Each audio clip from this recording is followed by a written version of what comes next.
j'ai décidé qu'il fallait retrouver, à partir de vendredi, le confinement. Oh shit! C'est reparti mon kiki! Je bois n'importe quel jaja, pourvu qu'il est, c'est 12 degrés 5. Je bois la pire des finasses, c'est dégueulasse, ça fait passer le temps. Chers auditeurs et chères auditrices, ici Requin qui vous parle. Si vous m'écoutez, c'est que vous êtes toujours en vie. Commençons cette nouvelle émission, comme d'habitude, en écoutant le camarade Mattei. Hier, une clodo est venue me causer dans le métro. Ne respectant ni les distanciations sociales, ni les normes sonores, elle a traversé le wagon désert pour s'asseoir en face de moi. Étant d'une humeur patiente, j'ai taillé un peu le bout de gras avec elle. C'était une petite vieille avec une bonne tête de grand-mère. Bon, grand-mère qui a morflé dans la vie, c'est indéniable.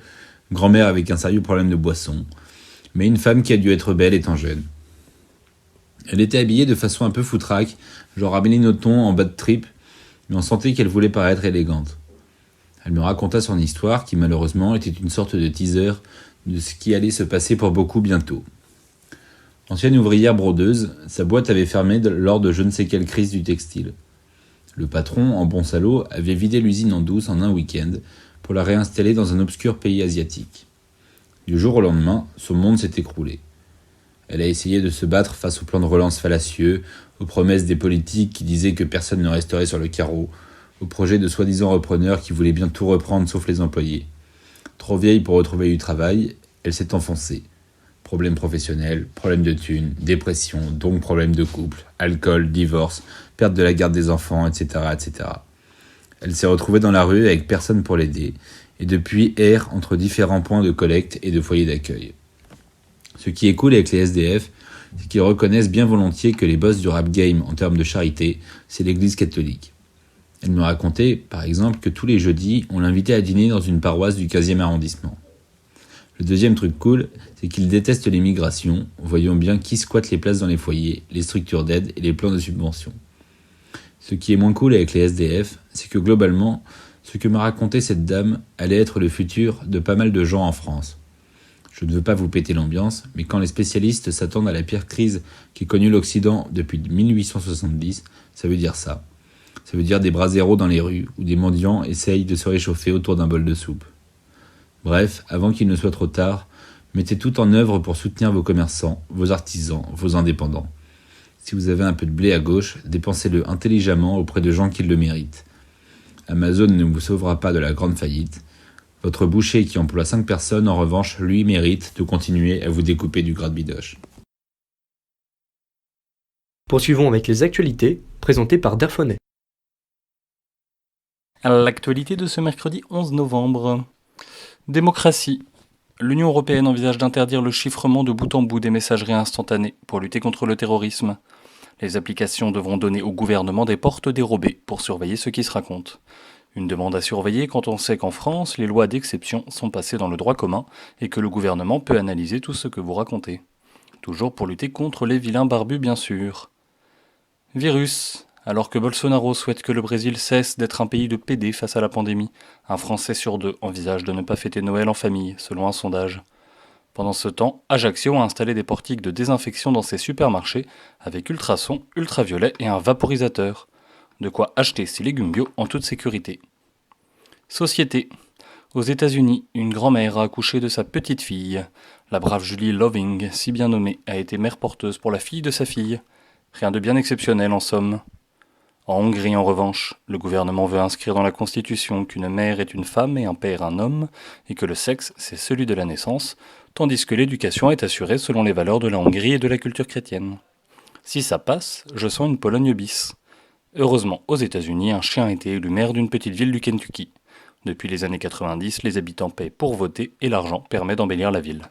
Le monde va bien, en somme. Culture. L'UNESCO, c'est pas toujours des copains, mais ils ont mis en ligne une énorme bibliothèque numérique avec livres, cartes, films, photos, à retrouver sur le site de la Bibliothèque numérique mondiale pour ceux qui supportent de ne pas avoir l'odeur du papier. C'est tout pour aujourd'hui, à demain pour une nouvelle chronique d'actu. Passons maintenant au point politique. Aujourd'hui, je vous propose d'écouter Charles Péguy pour un hommage à nos morts. Heureux ceux qui sont morts pour la terre charnelle, mais pourvu que ce fût dans une juste guerre, Heureux ceux qui sont morts pour 4 coins de terre. Heureux ceux qui sont morts d'une mort solennelle.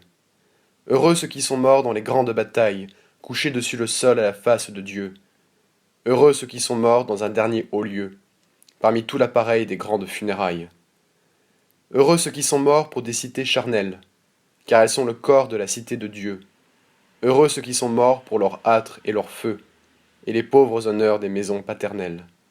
Car elles sont l'image et le commencement, et le corps et l'essai de la maison de Dieu. Heureux ceux qui sont morts dans cet embrassement, dans l'étreinte d'honneur et le terrestre aveu. Car cet aveu d'honneur est le commencement, et le premier essai d'un éternel aveu. Heureux ceux qui sont morts dans cet écrasement, dans l'accomplissement de ce terrestre vœu. Car ce vœu de la terre est le commencement, et le premier essai d'une fidélité. Heureux ceux qui sont morts dans ce couronnement, et cette obéissance, et cette humilité. Heureux ceux qui sont morts, car ils sont retournés dans la première argile et la première terre. Heureux ceux qui sont morts dans une juste guerre. Heureux les épis mûrs et les blés moissonnés. Mère, voici vos fils qui se sont tant battus, qu'ils ne soient pas pesés comme Dieu pèse un ange. Que Dieu mette avec eux un peu de cette fange qu'ils étaient en principe et sont redevenus. Mère, voici vos fils qui se sont tant battus, qu'ils ne soient pas pesés comme on pèse un démon. Que Dieu mette avec eux un peu de ce limon qu'ils étaient en principe et sont redevenus. Mère, voici vos fils qui se sont tant battus, qu'ils ne soient pas pesés comme on pèse un esprit, qu'ils soient plutôt jugés comme on juge un proscrit qui rentre en se cachant par des chemins perdus. Mère, voici vos fils et leur immense armée, qu'ils ne soient pas jugés sur leur seule misère, que Dieu mette avec eux un peu de cette terre qui les a tant perdus et qui les ont tant aimés. Passons maintenant à la musique, présentée par Vlad. A Wall Nation est un groupe de rock électronique américain originaire de Los Angeles en Californie. Il s'agit du projet solo d'Aaron Bruno. Ancien membre des groupes Hometown Hero et Under the Influence of Giants, Bruno avait besoin d'une pause loin de la dynamique de groupe et avait l'espoir de trouver une place pour certaines de ses chansons qui ne correspondaient pas à ses autres groupes. Il a alors créé son propre cocon créatif, mélangeant les genres comme il le voulait dans un style similaire à celui de Beck et combinant de l'instrumental live, des éléments électro et une production fluide pour donner un hybride de l'électropop. A Wall Nation est formé en 2009 lorsque Aaron Bruno est approché par le label Red Bull Records qui lui propose d'utiliser gratuitement un studio d'enregistrement à Los Angeles. Bruno écrit et enregistre quelques chansons et passe un accord avec le label. Le nom du groupe est dérivé d'un surnom donné à Bruno lorsqu'il était à l'école secondaire. Dans une entrevue, il déclare qu'à l'époque, il partait sans dire au revoir parce que c'était plus simple. C'est de là que vient le surnom A Wall, acronyme d'Absent Without Official Leave. Nous allons écouter maintenant leur premier single, Sail, sorti en 2011. La chanson est un clin d'œil au titre Come Sail Away de Styx et aborde le sujet de l'enlèvement par des extraterrestres. Rassurez-vous, il paraît qu'ils respectent les gestes barrières.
Passons maintenant à l'histoire, présentée par Stéphane.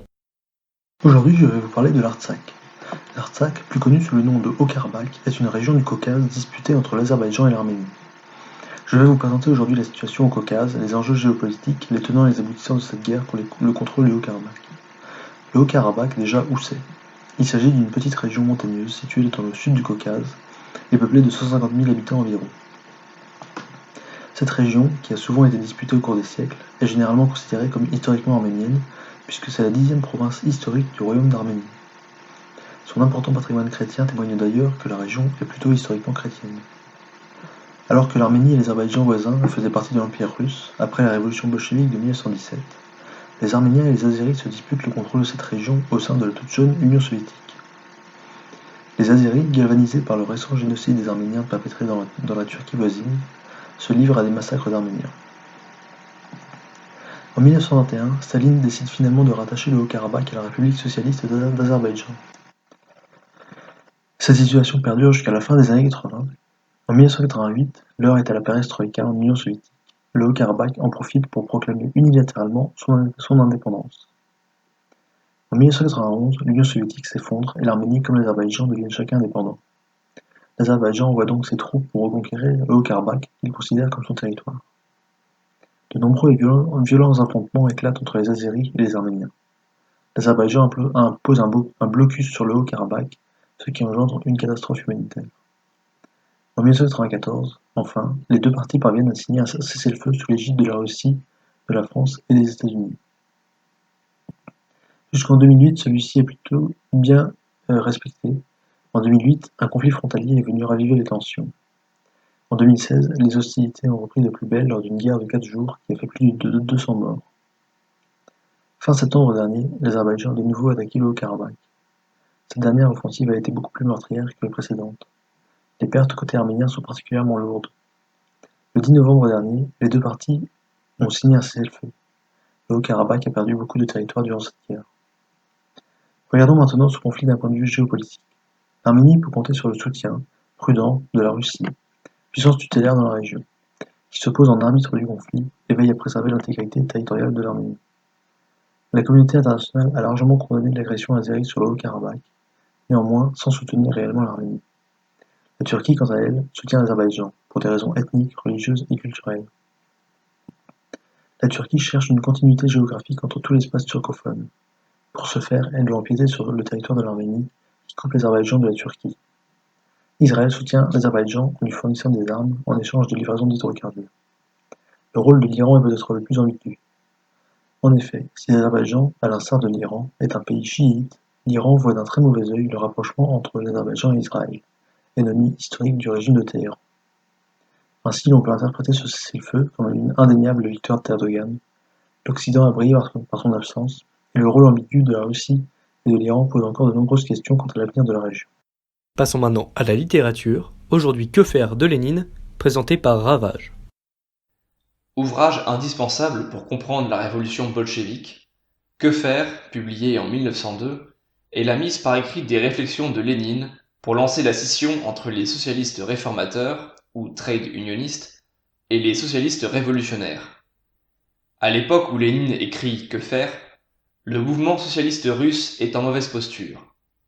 Le XIXe siècle ayant été fortement marqué par le mouvement nihiliste russe et la vague d'attentats qui l'accompagnait, les idées socialistes ont pu passer relativement sous la censure, car paraissant moins extrémistes.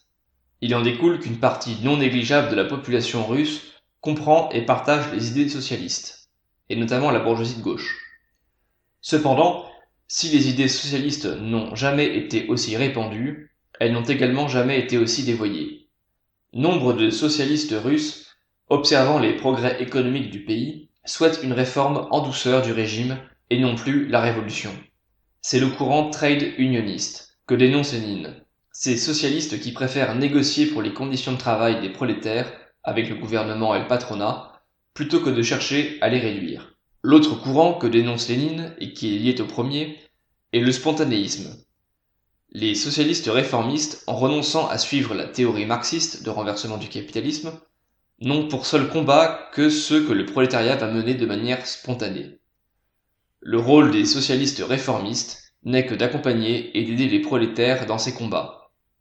Or, ainsi que le rappelle Lénine, les prolétaires ne pourront jamais mener que des combats pour améliorer leur quotidien, mentalité trade unioniste, et ne pourront jamais passer au stade révolutionnaire, car ils ignorent même jusqu'à sa possibilité. Que faire est un coup de barre à gauche. Lénine rappelle que le but du socialisme est d'abolir la société de classe et non de s'en accommoder. Dès lors, l'objectif des socialistes révolutionnaires est d'instruire les prolétaires, de leur ouvrir les yeux sur la globalité du système à combattre. En parallèle, leur rôle est de sélectionner les membres du prolétariat les plus réceptifs afin d'en faire des révolutionnaires professionnels. L'image du révolutionnaire professionnel est d'une importance capitale pour Lénine. Il n'est pas un fanatique inutile comme le terroriste ou un trade unioniste. Il agit dans le but de prendre le pouvoir et toutes ses actions politiques vont dans ce sens. L'un des points importants est que l'organisation révolutionnaire puisse permettre aux révolutionnaires professionnels de vivre dans la clandestinité. L'organisation révolutionnaire doit agir à l'ombre des institutions légales, comme les syndicats puis les soviets, et avoir un fonctionnement souple et adaptable qui l'expose le moins possible à la répression. Enfin, Lénine insiste sur l'importance de centraliser les énergies révolutionnaires au sein d'une même organisation. Pour abattre ces énergies et uniformiser le discours, il préconise la création d'un journal. Traité politique fondateur du bolchevisme, Que faire ne sera pas appliqué à la lettre, car les bolcheviks auront l'intelligence de s'adapter au terrain. Il permet cependant de comprendre leur état d'esprit, la radicalité et l'efficacité de leur vision. Et enfin, l'éphéméride, présenté par Clayton. Éphéméride du mercredi 11 novembre 2020. 315e jour de l'année selon notre ami Grégoire, et jour de la bacchante pour le calendrier républicain. Il ne reste plus que 50 levées de soleil avant le terme de la révolution terrestre, et laissez-moi vous rassurer, nous vivons toujours dans le meilleur des mondes. Outre les célébrations du 11 novembre 1918 et les événements relatifs à l'armistice, le 11 novembre est un jour particulièrement conséquent, et donc compliqué pour les éphéméridistes de ce bas monde. La preuve, on invente des mots. Voici donc pêle-mêle, et même pas chronologiquement, un petit florilège de ce que le 11 novembre offre de mieux. Ou pas. Même si on a annoncé qu'on ne parlerait pas des événements liés à l'armistice, eh bien on va quand même le faire. Du coup, 11 novembre 1923, le ministre de la Guerre André Maginot allume la flamme du souvenir sous l'Arc de Triomphe. Et André Maginot, c'est qui ?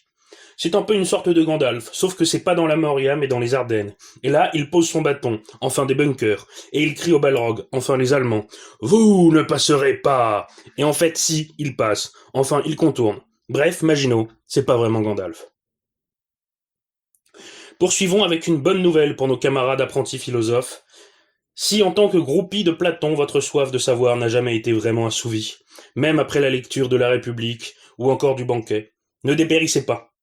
En effet, Platon II a arpenté cette terre. Il fut métropolite de Moscou et mourut le 11 novembre 1812. Il n'y a rien d'autre à dire sur cette personne, du coup, calmez-vous et retournez dans votre caverne. Encore plus de 11 novembre avec celui de l'année 2012 et la mort de Rex Hunt Masterman, gouverneur des Malouines lors de la guerre éponyme en 1982. Alors vous me direz, on s'en bat les steaks de cette personne. Eh oui, tout à fait. Mais au risque de me répéter, il s'appelle Rex Hunt Masterman. Ce qui pour les non-anglophones se traduit par roi chasse-maître, ou encore chien policier de série nulle allemande avec des BMW qui explosent, chasse-maître. Bref, c'est le blaze le plus couillu du monde. Au pied Rex, c'est un bon gouverneur ça. Enfin, 11 novembre 1962, décès de Joe Rudy, nageur et poloiste américain, qui m'a permis de découvrir qu'on ne dit pas joueur de water-polo, mais poloiste, et ça, c'est quand même vachement cool. Chers auditeurs, chères auditrices, je vous remercie de nous avoir écoutés, et je vous dis à demain pour une nouvelle émission de Radio Virus. J'ai décidé qu'il fallait retrouver, à partir de vendredi, le confinement. Oh shit, c'est reparti mon kiki. Je bois n'importe quel jaja, pourvu qu'il est. C'est 12 degrés 5.